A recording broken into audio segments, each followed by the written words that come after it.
नमस्कार स्टूडेंट्स, कैसे हैं आप सब। उम्मीद करती हूँ आप सब बहुत बढ़िया होंगे और पेपर देने के बाद तो और भी बढ़िया हो गए होंगे। और उससे भी बढ़िया बात यह है कि सावल परिवार की ओर से जो आपके लिए मेहनत करवाई गई थी, जो हार्ड वर्क करवाया गया था, वो 100% आपके पेपर में खरा उतरा है। सो स्टूडेंट्स, हमने पेपर देखा और बड़ी खुशी भी हुई मुझे ये देखकर कि 150 में से 150 क्वेश्चंस आपको वही आए हैं जो हमने यहाँ पर एमसीक्यूज में किए थे, आपके ओपन लेक्चर लगे थे, जिसका आप सबको बाखूबी बहुत बढ़िया तरीके से फायदा मिला है। सो चलिए पेपर की जो है हम देख लेते हैं। एक तरह से अपनी तरफ से मैं 100% जो है वो बिल्कुल करेक्ट आंसर्स लगवाने की आपको कोशिश करूंगी। आप भी चेक करिएगा कि आपके कितने करेक्ट बनते हैं। मोहन राकेश के किस नाटक में कालिदास की प्रणय कथा कही गई थी? सो यहाँ पर याद रखिएगा, आषाढ़ का एक दिन है। ध्वनि सिद्धांत के प्रवर्तक किसे माने जाते हैं? तो याद रखिएगा, ध्वनि सिद्धांत जो है आनंदवर्धन के द्वारा है। यहाँ पर बाय मिस्टेक में बी टिक कर गई, तो ध्वनि सिद्धांत आनंदवर्धन है। अनुकरण सिद्धांत में मिमेसियस किस भाषा का शब्द है? सो राजी, ये यूनानी भाषा का शब्द है। बहन कर सको जनमन मेरे विचार, बाणी मेरी चाहिए क्या तुम्हें अलंकार, ये किसकी पंक्ति है? तो याद रखिएगा, सुमित्रानंदन पंत की है। सामाजिक के हृदय में वासना के रूप से रति उत्साह शोक आदि के भावों के उद्बोहक। सो याद रखना, इसका भी ए विभाव कहा जाता है इसको। ठीक है, आंसर नंबर ए सही रहेगा। भोजपुरी मगही मैथिली का समूह किससे है? तो याद रखिएगा, इसका जो समूह है वो बिहारी हिंदी से है। प्राण तत्व के आधार पर पहला, तीसरा और पांचवा हम सबको पता है कि ये अल्प प्राण होते हैं। हाँ जी, छायावाद क्यों मधुचर्या का किस आलोचक ने कहा है? तो छायावाद को मधुचर्या का आलोचक कहने वाले हैं आज। यहाँ पर जो करेक्ट ऑप्शन रहेगा 8 का आंसर डी, आचार्य रामचंद्र। यहाँ पर चलिएगा 9 का आंसर हमने लगाना था, तो यहाँ पर ठीक है जी। डॉक्टर नगेंद्र ने कहा है मेरी आत्म कहानी, जो कि हिंदी की पहली आत्म कहानी मानी जाती है, इसके लेखक कौन है? तो यहाँ पर याद रखिएगा कि श्याम सुंदर दास की अपनी एक कहानी है हार की जीत। जो कहानी जो है वो हमें किसकी मिलती? सुदर्शन की मिलती है। ऑप्शन नंबर सी करेक्ट हो जाएगा। वैदिक हिंसा हिंसा न भवती नाटक का रूप कौन सा है? तो ये मैंने आपको बहुत अच्छी तरीके से बताए थे कि इन नाटकों के रूप भी याद रखिएगा। प्रहसन है। लिपस्टिक की मुस्कान नाटक की रचनाकार कौन सी हैं? तो यहाँ पर ऑप्शन नंबर है विष्णु प्रभाकर। खड़ी बोली का पहला महाकाव्य किसे माना जाता है? तो ये आपको पता ही है, प्रिय प्रवास को माना जाता है पहला महाकाव्य। विभेद रस का स्थायी भाव कौन सा होता है? तो यहाँ पर आपका करेक्ट ऑप्शन जुगुप्सा। मम्मट ने काव्य के कितने प्रयोजन बताए हैं? तो हमने 2 दिन पहले ही किए थे। 6 कलम का सिपाही रचना की विधा कौन सी है? तो जीवनी मिलती है, प्रेमचंद की जीवनी और इनके बेटे अमृत राय ने लिखी है। श्रावकाचार के रचनाकार कौन है? श्रावकाचार जो है ये किसकी मिलती है? तो ये देवसेन कृति मिलती है श्रावकाचार। तत्सुखी, हाँ जी, तत्सुखी शाखा का प्रवर्तन किसने किया था? तो याद रखिएगा जीवाराम ने किया था। समस्या पूर्ति किस युग की विख्यात पद्धति रही है? तो भारतेंदु युग की। लाठी को चौथी विधि मानने वाले रुद्रट रहे हैं। हाँ जी, चंद छंद वर्णन की महिमा। ऐसा लग रहा है कि जो हमने पिछले एक हफ्ते में एमसीक्यू किए थे वो सारे इसी में ही आ गए हैं। 22वें का आंसर रहेगा बी, गंग कवि की रचना मिलती है हमें चंद छंद वर्णन की महिमा। हिंदी पत्रकारिता केंद्र कौन सा था? तो यहाँ पर आपको याद रखना था कि केंद्र पूछा गया है तो कलकत्ता रहा है शुरुआत यहीं से। आचार्य रामचंद्र शुक्ल ने रीतिकाल का आरंभ किससे माना है? तो डी आंसर सही हो जाएगा। चिंतामणि को विभाषा किसे कहते हैं? तो यहाँ पर बोली को कहा जाता है। केशव की कवि प्रिया में कितने प्रकाश मिलते हैं? तो कवि प्रिया रचना में 16 प्रकाश मिलते हैं। ठीक। उद्दीच्य किन भाषाओं के समूह को कहते हैं? ये थोड़ा सा अलग से प्रश्न पूछ लिया गया। उद्दीच्य तो लैंदा, सिंधी और पंजाबी को कहा जाता है। आचार्य हजारी प्रसाद द्विवेदी के अनुसार नाथ संप्रदाय में कौन सा नाम प्रसिद्ध रहा है? तो याद रखिएगा, यहाँ पर अवधूत संप्रदाय करेक्ट हो जाएगा। हरि कृष्ण प्रेमी के इतिहास के कालखंड को आधार बनाया गया है। तो यहाँ पर सी, मध्यकालीन काल को निम्नलिखित में से दुष्यंत कुमार का है। तो दुष्यंत कुमार का यहाँ पर हमें कौन सा मिलता है? तो यहाँ पर ऑप्शन जो है वो पूछ लिया गया था, तो साई में धूप मिलती है। मास का दरिया कहानी के लेखक कौन मिलते हैं? 31 का आंसर लगाइएगा डी, कमलेश्वर की कहानी मिलती है। आप अग्र प्रस्तुति के संबंध में किसके साथ रहा है? अग्र प्रस्तुति का संबंध शैली विज्ञान से रहा है। भाषा योग विशिष्ट के लेखक कौन है? तो राम प्रसाद निरंजनी मिलते हैं। नेक्स्ट क्वेश्चन है, मुक्ति बोध की कविता अंधेरे में का पहला प्रकाशन किस नाम से हुआ था? तो इनका जो प्रकाशन जो है मुक्ति बोध की जो पहली कविता रही, आशंका के दीप अंधेरे में हुआ था, ऑप्शन नंबर सी। पेरियुप्सिस किसकी मिलती है? लोजाइनस की मिलती है। विद्वानों ने सतम और केटुम के किसके साथ माना है? तो ये भारोपीय परिवार की हैं। आकाशवाणी, हाँ जी, आकाशवाणी शब्द में देवगण और रेडियो के लिए होना परिवर्तन है। तो यहाँ पर याद रखने वाला, इसको थोड़ा सा डाउटफुल में हम रखेंगे कि क्या रहा आकाशवाणी शब्द का देवगण देववाणी के स्थान पर किसने किया है। तो यहाँ पर थोड़ा सा इसको डाउटफुल में रखा जा सकता है, क्योंकि इसका करेक्ट आंसर हम देखेंगे। ये नया सा प्रश्न आया है पहला। हाँ जी, यह कथा जेती की अंधों की मतलब प्रसिद्ध उक्ति किसकी है? तो यहाँ पर अंधा युग की है मिलती है। स्थान के आधार पर न और ल की स्थितियां कौन सी हैं? तो स्थान के आधार पर पूछा गया तो वर्तक से है। तद्भव शब्दों से क्या अभिप्राय है? तो तद्भव शब्द संस्कृत के शब्दों से जो विकसित होते हैं शब्द, उद्देश्य और विधेय। तो ये हमने 2 दिन 3 दिन पहले ही किया था। ये तो किसके होते हैं? वाक्य विचार में आता है। हाँ जी, देश के कहीं प्राप्त पत्रकारों की भाषा देने के बारे में है। तो यहाँ पर राज हिंदी में है। अमीर खुसरो ने अपनी भारतीय बोलियों के संबंध में किसमें कहा था? तो अमीर खुसरो की जो नुहू सिफर मिलती है उसमें है भारतीय द्वैतवाद में जो स्थान पाया सूफी में, वह स्थान किसका है? तो याद रखिएगा, वह स्थान शैतान का है। द्वंद्वात्मक भौतिकवाद का संबंध किसके साथ है? तो ये मिलता हमें कार्ल मार्क्स के साथ में। हाँ जी, इसके बाद आचार्य क्षेमेंद्र ने किस संप्रदाय की स्थापना की थी? औचित्य संप्रदाय की। चांद का मुंह टेढ़ा है, मुक्ति बोध। साहित्य को समाज का कर्म ना मानकर व्यतिरिक्त जो है कर्म मानने वाली आलोचना प्रणाली, तो हम उत्तर आधुनिकतावादी में पाते हैं। ठीक, यहाँ पर करेक्ट होगा। सुजान का संबंध निम्नलिखित में से किस कवि से रहा है? तो घनानंद से। हम सबको पता है इनकी प्रेमिका थी। अरस्तु के परिवाती विवेचन का कौन सा अर्थ नहीं लिया जाता है? तो अर्थपरक अर्थ जो है नहीं लिया। मैं हिंदुस्तान की तूती हूँ, अमीर खुसरो। कौन सा उत्तर आधुनिकतावादी चिंतक नहीं है? तो F.R. लीविस नहीं मिलते हैं। मेरे अकॉर्डिंग टू मेरे भी ऐसा होना चाहिए, सही है। स्त्री पैदा नहीं होती बल्कि बना दी जाती, सिमोन द बगुआ कहते हैं। जैनेन्द्र के अधिकांश उपन्यास मनोवैज्ञानिक हैं। प्रेमचंद युगीन कहानीकार नहीं है। तो यहाँ पर कौन से ऐसे कहानीकार हैं जो प्रेमचंद कार नहीं है? यशपाल नहीं मिलते हैं। अबला जीवन हाय तुम्हारी यही कहानी, आंखों में है दूध लेकिन आंखों में है दूध और आंचल में है दूध और आंखों में पानी। मैथिली शरण गुप्त। अशोक के फूल हजारी प्रसाद द्विवेदी। बद्री नारायण चौधरी प्रेमगन किस युग के कवि हैं? तो याद रखिएगा, ये भारत हिंदू युग के लोजाइनस के अनुसार काव्य का दोष कौन सा है? तो सी बाल्यता है। हाँ जी, ज्ञानपीठ पुरस्कार किस कृति पर मिला था दिनकर को? तो उर्वशी पर। मैं कहता आंखन की देखी, कबीर जी कहते हैं श्रृंगार और वात्सल्य के क्षेत्र में उनकी बाकी। हाँ जी, वात्सल्य के क्षेत्र में जहां तक सूरदास की दृष्टि पहुंची वहां तक और किसी की नहीं पहुंची है। तो ये कथन था आचार्य रामचंद्र शुक्ल का। मैथिली शरण गुप्त को राष्ट्रीय भावना से है। तो हम सबको पता है इनकी जो कविता जो मिलती है भारत भारती रचना। पद्मावत किसके शासक? शेरशाह सूरी के काल में हुई थी। हाँ जी, यहाँ पर थोड़ा सा दिखाई नहीं दे रहा है। मीराबाई यहाँ पर लिखा हुआ है, मीराबाई है स्टूडेंट्स। ठीक, मीराबाई की उपासना का आधार पूछा गया तो माधुर्य रहा है। याद रखिएगा, मीराबाई और माधुर्य। हाँ जी, प्रत्येक वर्ष मातृभाषा दिवस कब मनाया? 14 सितंबर को। राजनीति के क्षेत्र में जो मार्क्सवाद है, साहित्य के क्षेत्र में वही प्रगतिवाद कहलाया है। साधारणीकरण का सिद्धांत किसकी देन माना जाता है? तो ये माना जाता है भट्टनायक की। नाट्य शास्त्र को पंचम वेद किसने कहा है? तो भरत मुनि कहते हैं। निर्वैयक्तिकता का सिद्धांत जो है इलियट ने के द्वारा दिया गया था। चार्ल्स इलियट जो है वो आपका करेक्ट रहेगा। इसके अलावा अवयव किसे कहते हैं? तो अवयव जो शब्द काल लिंग वचन के अनुसार विकार को प्राप्त ना हो, यानी कि जिसमें किसी तरह की कोई चेंजेस नहीं आती है। व्युत्पत्ति की दृष्टि से पंकज शब्द है तो ये एक योग रूढ़ शब्द है। याद रखिएगा, एक प्रधान वाक्य और एक से अधिक अंग वाक्य होते हैं उसे क्या कहते हैं? तो यहाँ पर मिश्रित वाक्य कहलाता है। जो शब्दांश वाक्यांशों परस्पर जोड़ने का उन्हें क्या कहते हैं? तो उन्हें हम समुच्चय बोधक कहते हैं, यानी कि योजक कहा जाता है। हाँ जी, अपभ्रंश की गणना लिखित में से किसमें होती है?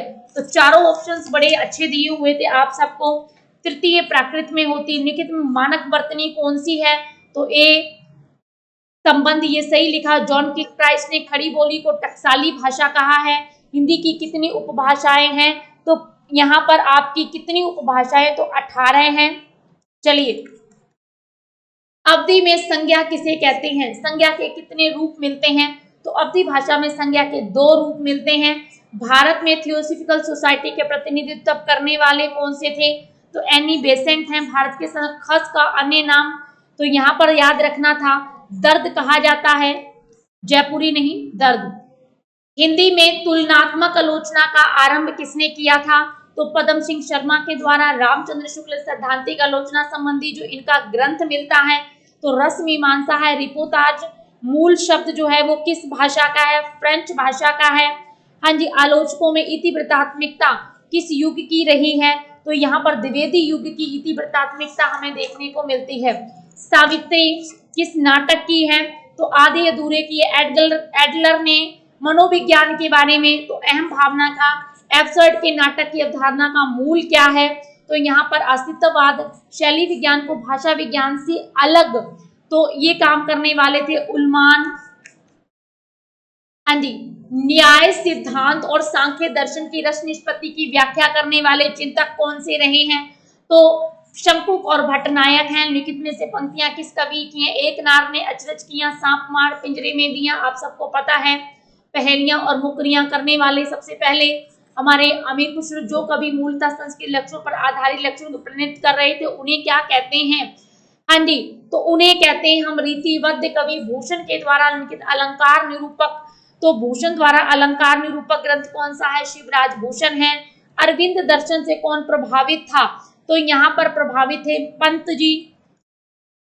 उमर खयाम की रुबाइयों का प्रभाव निम्नलिखित में से किसके ऊपर पड़ा है, तो हरिवंश राय बच्चन। दलित विमर्श वैचारिक के बारे में आया है, तो उपरोक्त सभी मिलते हैं।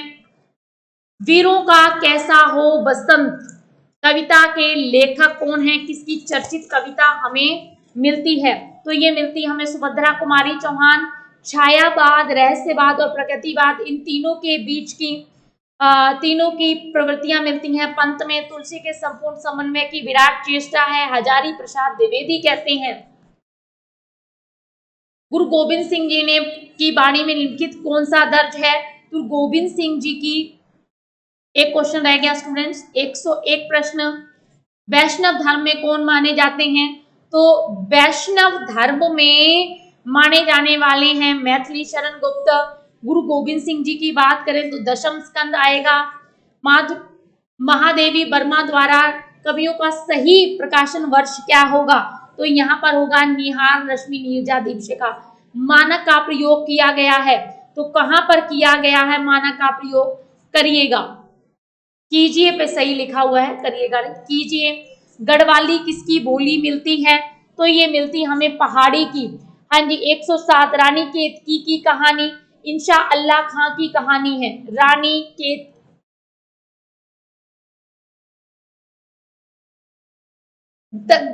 तासी के किस संबंधी बात है, तो यहाँ पर फ्रेंच मिलता है। रानी केतकी की कहानी इंशा अल्लाह खां की मिलती है। पद्मावत के सर्गों को क्या कहा गया है, तो समय कहा गया है। इससे बढ़िया पेपर और क्या हो सकता है। कबीर के बीजक में क्या सम्मिलित है, तो यहाँ पर जो है सम्मिलित है शब्द रमैनी दोहा या साखी शब्द रमैनी, तो यहाँ पर साखी शब्द रमैनी है। पशु अर्थ के लिए मृग का वाचक हो गया है, तो यहाँ पर अर्थ संकोच है। वैदिक संस्कृत के कितने वचन मिलते हैं, तो 3 मिलते हैं। ठीक, चलिए आगे देख ले हैं। ध्वनि यंत्रों को अलजीवा से क्या अभिप्राय मिलता है, तो हाँ जी, ध्वनि यंत्रों से अलजीवा डी कौवा। वे ध्वनियां जिनके उच्चारण में श्वास वायु आघात से मुख विवर से बाहर निकल जाती है, तो उन्हें हम स्वर कहते हैं। बिना पानी के कोई जीवधारी जी नहीं सकता, कौन सा प्रकार है, तो बिना पानी के निषेधवाचक। नहीं मैंने बताया था, आ जाए अरे यायावर याद रहेगा। कौन कहता है, अगे जी कहते हैं। कोणार्क नाटक किसका मिलता है, तो जगदीश चंद्र माथुर का है। निज भाषा उन्नत अहे सब उन्नत को मूल बिन निज भाषा ज्ञान के भारतेंदु जी कहते हैं। ध्वनि यंत्रों को कौन सा सुमेलित है? तो यहाँ पर डी है फेफड़े। नेक्स्ट है निम्नलिखित में से आ के आधार पर स्वरों का सुझाव। अ बारह खड़ी का, यानी कि बात की जा रही है अ बारह खड़ी का सुझाव जो है किसके द्वारा दिया गया था? तो काका कालेरकर के द्वारा। जागरण सुधार काल किसे कहा गया है? तो ये द्विवेदी युग को कहा गया है। देवनागरी लिपि का मानकीकरण कब हुआ था? 1966 में। हिंदी वर्तनी वाला सर्वनाम शब्दों को कारक चिन्हों को कैसे लगाया जाता है? 122 क्यों याद रखिएगा, प्रतिपादिक के साथ मिलकर व्यंजनों के नीचे लगे हलंत अभिप्राय क्या होता है? तो स्वर व्यंजन स्वर रहित है, इसका मतलब होता है दायक शब्द में कौन सा उपसर्ग लगा हुआ है? तो द प्लस यक है दायक। निर्दय में कौन सा उपसर्ग है? तो निर्दय में निर लगा हुआ है। निम्नलिखित 126 में लिपि के बारे में है। गुजरात नरेश जयपुर शिलालेख में मिलती है। हाँ जी, हिंदी साहित्य के पूर्व मध्य काल को अन्य किस नाम से जाना जाता है? तो पूर्व मध्य काल को भक्ति काल के नाम से, प्रेमचंद युग का नामकरण किस विधा के आधार पर हुआ है? तो यहाँ पर 100 उपन्यास करेक्ट रहेगा 28 का। 129 ए sketch of Hindi literature Edwin Greaves की मिलती है। चर्यापद की रचनाकार कौन है? सबरपा है। महावीर प्रसाद द्विवेदी ने आदिकाल को कहते बीज बप्पन काल। नागरी लिपि को लोक नागरी नाम किसने दिया था? तो लोक नागरी नाम देने वाले जो हैं विनोबा भावे थे। रसखान किस संप्रदाय में से? तो रसखान जो है बल्लभ संप्रदाय में दीक्षित थे। कौन सा हेतु नहीं माना है? तो कौन सा हेतु नहीं माना गया है? प्रस्तुतिकरण की क्षमता। अनुभाव कितने प्रकार के होते हैं? बात की जा रही है अनुभाव के बारे में, तो 2 प्रकार के होते हैं। संत काव्य धारा में संत दर्शन दार्शनिक आधार कौन सा था? अद्वैतवाद। आचार्य राम ग्रियर्सन और शिव सिंह के साहित्य इतिहास ग्रंथ को अगर आपको याद हो तो इन्होंने वृत्त संग्रह कहा था। अभी तक अनुपलब्ध रासो ग्रंथ कौन सा है? तो हम सबको पता है कि हमीर रासो नहीं मिलता, बीपसा है। क्या है बीपसा? किस तरह का अलंकार है? तो ये शब्द अलंकार है। ग्रियर्सन ने हिंदी साहित्य के आरंभिक काल को क्या नाम दिया है? तो इन्होंने कहा है चारण काल। आचार्य शुक्ल के अनुसार पहला सूफी कवि कौन सा है? तो ये कुतुबुन को मानते हैं। भौगोलिक क्षेत्र की दृष्टि से सबसे बड़ा भाषा परिवार भाषरूपीय भाषा परिवार है। उत्तर अपभ्रंश ही पुरानी हिंदी है। तो पुरानी हिंदी कहने वाले चंद्रधर शर्मा गुलेरी जी हैं। हिंदी साहित्य को उत्तर मध्यकाल को मिश्र बंधुओं ने क्या नाम दिया था? तो हिंदी साहित्य के उत्तर मध्यकाल को इन्होंने जो नाम देने वाले हैं, एक क्वेश्चन यहाँ पर रह गया स्टूडेंट्स। 144 भरत मुनि के रससूत्र भट्टनायक ने क्या सिद्धांत दिया था? तो भट्टनायक ने भुक्तिवाद का जो है दिया है। हाँ जी, 145 का आंसर आना था बी अलंकृत काल। कौन सी कृति रसखान की नहीं मिलती है? तो यहाँ पर कृति जो नहीं मिलती है वो बताना है। वैदेही वनवास। जाटू किसकी कौन सी बोली है? तो जाटू जो भाषा के नाम से जानी जाती है वो याद रखिएगा ए बांगरू को। अयोध्या सिंह उपाध्याय भ्रमर गीत की परंपरा। रस कलश आपका आंसर सही रहेगा। ये नीति निरूपण है। यहाँ पर जो करेक्ट आंसर बनता है 147 का, तो याद रखिएगा प्रिय प्रवास बनता है। कहानी पर निम्नलिखित में से कौन सा प्रभाव स्वीकार किया जाता है? 149 का आंसर है फ्रांस की एंटी स्टोरी का। 150 तो डी यहाँ पर तिलस्मी अय्यारी, देवकी नंदन खत्री। तो स्टूडेंट्स कुल मिलाकर अगर देखा जाए तो आपके पेपर में जो प्रश्न सही देखा जाए, अगर बाहर से या हमने जो पढ़े हैं उनमें से कोई अगर मिसिंग है या नहीं आए हैं, तो 2 प्रश्न ऐसे हमें मिले हैं नए, यानी 148 का आपका स्कोर बनना चाहिए। ओके स्टूडेंट्स, उम्मीद करती हूँ आप सब मुझे अपने आंसर जरूर बताओगे कि इतने मैम मेरे आंसर बने हैं, इतने मेरे टोटल क्वेश्चन करेक्ट हुए हैं, और मैं आप सबके आंसर्स का वेट करूंगी। For more information regarding coaching other subject आप हमें कॉन्टैक्ट कर सकते हो। कॉन्टैक्ट नंबर आपकी स्क्रीन पर है 95 693 6600। इस नंबर पर आप हमें कॉन्टैक्ट भी कर सकते हो। 95 693 6600 आपकी स्क्रीन पर आ ही रहा है, तो लिखने की ज्यादा जरूरत भी नहीं है, तो याद रखिएगा। Okay students, thank you so much, शुक्रिया।